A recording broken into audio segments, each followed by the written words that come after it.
Hello दोस्तों, स्वागत है आपका A to Z स्टोरीज पर। आज हम बात करने जा रहे हैं नकोदर के फ़कीर शहंशाह साईं लाडी शाह जी की। साईं जी ऐसे अलमस्त फ़कीर थे कि साईं जी को सब कुछ पहले से ही ज्ञात होता था कि कौन कहाँ से आया है, क्या करके आया है और ये जाकर क्या करेगा। और उनकी नज़रों करम तो जो भी उनके दर पे गया कभी खाली नहीं आया। तो बाबा लाडी शाह जी के ऐसे ही एक व्यक्ति था, वो बाबा लाडी शाह जी को नतमस्तक होने आया करता था, बाबा मुराद शाह जी को नकोदर में। वो व्यक्ति जो था वो था हरियाणा का, लेकिन उसके ना जैसे भाई में कोई चक्कर पड़ गया, धीरे धीरे उनका सारा काम जो था वो ख़त्म हो गया। मतलब भाई ने जगह हड़प ली उसकी। उसका जो भाई था उसने वो सारी जगह पे कब्ज़ा कर लिया था और उसको निकाल दिया था। जो उनका बिजनेस था वो भी ख़त्म सा हो गया। अब वहाँ हुआ ये कि उसके जो सोहरा परिवार था, जो उसके पत्नी के जो थे पीछे से, पत्नी के जो परिवार था वो नकोदर के रहने वाले थे। तो ये यहाँ नकोदर आ गए। तो ये व्यक्ति अब वहाँ से आ गया तो यहाँ करता क्या।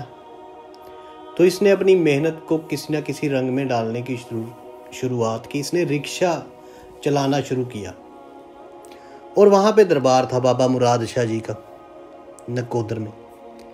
तो इसने सोचा कि चलो मैं साईं जी के यहाँ माथा टेक लेता हूँ। तो वो साईं जी के जाया करता और जो भी उसको सेवा झाड़ू की या पोछे की अंदर नहीं किया करता, बाहर से मतलब कर दिया करता। वो जो बाहर का गेट पूछ के, तो पहले तो किसी से पूछा तो वो कहते ऐसे नहीं करते, पूछ के करते हैं। पर वो करता, उसने जब शुरू किया तो साईं जी से आज्ञा लेके उसने साफ सफाई वहाँ पे सेवा जो थी वो करनी शुरू कर दी। वो लड़का आता रहा, वो भाई साहब आते रहे काफ़ी टाइम से।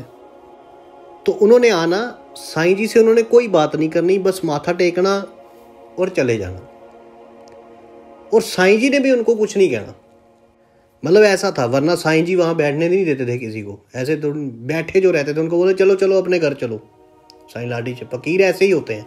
जो असल में फ़कीर होते हैं ना, वो दुनिया को अपने पास नहीं बैठने देते, आने देते। बहुत कोई विरला ही होता है जिसके वो दिल में झांक लेना कि ये सही है, उसको ही बिठाएंगे। तो कहते चलो चलो चलो यहाँ पे नहीं बैठना, किंतु उसको कुछ ना क्या करना। वो उसने आना, अपनी सेवा करनी और चले जाना। काफ़ी समय बीत गया ऐसे ही। तो साईं जी एक दिन मौज में थे, पूरी मौज थी फ़कीर की। तो उन्होंने उसको आवाज़ मारी, कहते जा बस आज के बाद तब जब तेरा मन किया करेगा तब आना, माथा टेक के चले जाना, तेरी सेवा संपूर्ण, अभी तू जा, अब तुझे चिंता करने की ज़रूरत नहीं। वो कहता साईं जी मैं गरीब आदमी, मेरे को तो रिक्शा ही चलाना है, जाके काम ही। कहते कोई बात नहीं, तेरी गाड़ियाँ भी चलेंगी, तू जा। साईं जी ने ये बात बोल दी उसको, बाबा लाडी शाह जी ने। अब वो उसको लगा फ़कीरों ने ऐसे ही मजाक कर दिया है। हालांकि मानता था वो कि साईं जी के बोल पर, वो उसने कभी बात ही नहीं की थी ना साईं जी से। तो आके बस अपनी सेवा करता चले जाता। उसने कुछ पूछा ही नहीं कभी ज़िंदगी में, ना ही साईं जी ने। साईं जी एक ही बार बोला कि जा, अब हो गया बस। अब हुआ यूं कि उनकी कोई दादे परदादाओं की कोई जगह थी हरियाणा में जो रह गई थी, मतलब जो बच गई थी। तो वो इसके नाम पे, वो इसके जो दादाजी थे वो इनके पिता के जो छोटा बेटा था उसके कर गए थे कि इसको मिलेगी, कि जो उनका पोता होगा छोटा। तो वो जगह का जब पता चला तो उस वक्त के बाद मतलब उसके दिन बदलने शुरू हो गए। उसने वो जगह बेची, अपना एक टैक्सी का वर्क शुरू किया और टैक्सी उसकी बहुत चली, जो सुनने में आता है। और फिर वो यहाँ से अब्रॉड चला गया, वो यूके चला गया। और वहीं रहते हैं उनके आगे परिवार वाले। अब तो वो दुनिया में है या नहीं है ये कुछ नहीं पता। तो ये जो होता है ये फकीर की मौज होती थी। वहां पे तो उनका खत्म कर दिया था सारा काम, किंतु उनके बोलों से वो जो दब गई थी सारी कहानी वो खुली, वो जो सारी बात थी वो खुली और फिर उनकी झोली में। खैर बात ये होती है कि फकीर के दर पे अगर सेवा कबूल हो जाए और फकीर के पास रहने से ब्रह्म ज्ञान भी मिलता है। इसीलिए कहते हैं जो जैसी मंशा लेके जाता है उनके पास वैसा ही कुछ पाता है। कोई दौलत मांगने जाता है तो उसे दौलत मिलती है, कोई शोहरत मांगने जाता है तो उसे शोहरत मिलती है, कोई किसी दुख से जाता है तो उसका दुख हर लिया जाता है, उसे सुख प्राप्त मिलेगा। आज नहीं तो कल मिलेगा, मिलेगा जरूर। और ये दावे के साथ कहते हैं। और ब्रह्म ज्ञान वो फकीर के अलावा और कोई नहीं दे सकता आपको।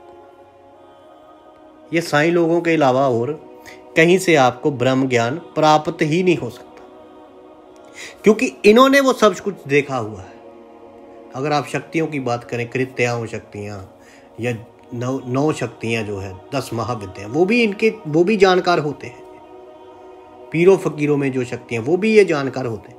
तो ये जो फकीर होते हैं ये रहस्यमयी होते हैं। इनका रहस्य जानना किसी आम व्यक्ति की बात नहीं होती। तो ये थी साईं लाडी शाह सरकार जी की आज की जो हमने बात की, उनकी जो रहमत की बात की। आपको हमारी ये कहानियाँ, वाक़यात और ये रहस्यमयी बातें यदि अच्छी लगती हैं ना, तो आप हमें सब्सक्राइब कीजिए, शेयर कीजिए, लाइक कीजिए। आपके भीतर बसे उस परमात्मा को मेरा प्रणाम है। आप सबका धन्यवाद।